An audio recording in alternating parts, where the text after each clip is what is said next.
Assalamualaikum warahmatullahi wabarakatuh. Perkenalkan, nama saya Muhammad Hasan Basri, NIM E2019-2211. Saya di sini akan mempresentasikan hasil makalah yang telah saya susun yang membahas tentang keseimbangan kurva ISLM pada makro Islam. Sebelumnya, puji syukur kehadirat Allah Subhanahu wa taala karena atas rahmat dan hidayahnya lah saya dapat menyelesaikan makalah ini tepat waktu. Yang kedua, saya ucapkan terima kasih kepada Dr. Abdul Nafis LC MEI karena berkat materi yang beliau kasih pada saya dapat menambahkan wawasan serta pengetahuan saya tentang ekonomi syariah. Nah, latar belakang dari makalah ini yaitu kegiatan konsumsi pada pokoknya determinasi atau ditetapkan oleh pendapatan. Ketika pendapatan bertambah, maka konsumsi akan ikut bertambah, sehingga permintaan total agregat demand dapat diperoleh. Sedangkan penawaran keseluruhan jumlah barang yang tersedia ditawarkan pada berbagai tingkat harga tertentu dan jangka waktu tertentu. Jika harga naik, jumlah barang yang ditawarkan maka bertambah. Begitu juga ketika harga menurun, maka jumlah yang akan ditawarkan juga turun atau semakin sedikit. Nah, di makalah ini saya akan membahas tentang yang pertama pasar barang dan kurva IS, yang kedua pasar barang dan kurva IS dalam perspektif Islam, yang ketiga pasar uang dan kurva LM, yang keempat adalah pasar uang dan kurva LM dalam perspektif Islam, yang kelima keseimbangan ISLM pada ekonomi konvensional, yang keenam keseimbangan di pasar uang dalam ekonomi Islam. Yang pertama, pasar barang dan kurva IS. Nah, dalam pasar barang yaitu pasar di mana semua barang dan jasa yang diproduksi oleh suatu negara dan dalam jangka waktu tertentu. Dalam permintaan pasar barang merupakan agregasi atau semua permintaan akan barang dan jasa di dalam negeri. Sementara yang menjadi penawarannya adalah semua barang dan jasa yang diproduksi dalam negeri. Nah, dalam ekonomi konvensional, keseimbangan umum dapat terjadi apabila pasar barang dan pasar uang di dalam keseimbangan, dan dalam keadaan keseimbangan umum ini besarnya pendapatan nasional dan tingkat bunga yang terjadi akan mencerminkan pendapatan nasional dan tingkat bunga yang seimbang baik di pasar barang maupun di pasar uang. Namun, dalam ekonomi Islam sistem bunga dihapuskan. Yang kedua yaitu pasar barang dan kurva IS dalam perspektif Islam.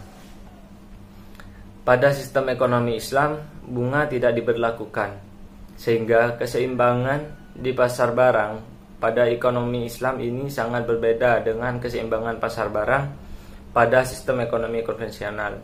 Hal ini karena sistem bunga dihapuskan dan diganti dengan tingkat keuntungan yang diharapkan. Begitu. Yang ketiga, pasar uang dan kurva LM. Alasan utama dalam memegang uang dalam ekonomi Islam adalah karena motif transaksi dan motif berjaga-jaga atau spekulasi tidak akan pernah ada. Dengan demikian, permintaan uang untuk tujuan spekulasi atau sebagai fungsi tingkat bunga menjadi nol dalam Islam. Oleh karena itu, permintaan uang dalam ekonomi Islam berhubungan dengan tingkat pendapatan. Besarnya persediaan uang tunai akan berhubungan dengan pendapatan dan frekuensi pengeluarannya. Hubungan antara tingkat bunga dan tingkat pendapatan yang muncul di pasar uang dinyatakan dengan kurva LM. Teori preferensi ini menyatakan bahwa tingkat bunga menyesuaikan untuk menyeimbangkan penawaran dan permintaan untuk aset perekonomian yang paling liquid, yaitu uang. Yang selanjutnya, pasar uang dan kurva LM dalam perspektif Islam. Dalam spekulasi tidak ada ekonomi Islam. Yang ada hanyalah motif transaksi dan berjaga-jaga, sehingga permintaan uang dalam ekonomi Islam berhubungan dengan tingkat pendapatan. Besarnya persediaan uang tunai akan berhubungan dengan tingkat pendapatan dan frekuensi pengeluaran. Jumlah uang yang diperlukan dalam ekonomi Islam hanya memenuhi kedua motif tersebut. Pada tingkat tertentu di atas yang telah ditentukan, akan dikenakan zakat atas aset yang kurang produktif. Sesuatu hal yang penting di sini adalah bahwa pemerintah memelihara keseimbangan, tidak dengan meningkatkan penawaran uang, tetapi justru dengan meningkatkan biaya atas uang menganggur. Selanjutnya, keseimbangan ISLM pada ekonomi konvensional. Keseimbangan perekonomian adalah titik di mana kurva IS dan LM berpotongan. Di titik ini memberikan tingkat bunga dan tingkat pendapatan yang memenuhi kondisi untuk keseimbangan baik dalam pasar barang maupun pasar uang. Dengan kata lain, pada perpotongan ini mengeluarkan aktual sama dengan pengeluaran yang direncanakan, dan permintaan terhadap keseimbangan uang real sama dengan penawarannya. Selanjutnya, keseimbangan di pasar uang dalam ekonomi Islam. Dalam keseimbangan di pasar barang dan pasar uang terjadi pada saat Y0 atau A0 kurva IS sangat dipengaruhi oleh keinginan pelaku usaha dalam berinvestasi, di mana pelaku usaha dan pemilik modal untuk mendapatkan tingkat optimum ekspektasi return atau diperoleh dari investasi.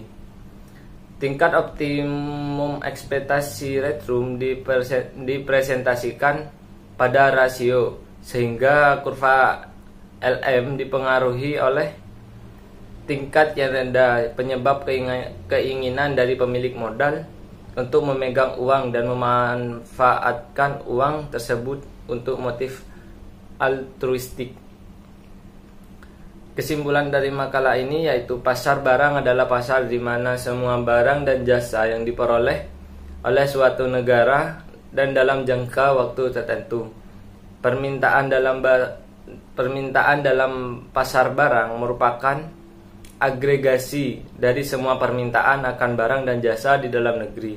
Sementara yang menjadi penawarannya adalah semua barang dan jasa yang diproduksi dalam negeri, menunjuk kombinasi antara tingkat bunga dan tingkat pendapatan dengan keseimbangan pada pasar uang.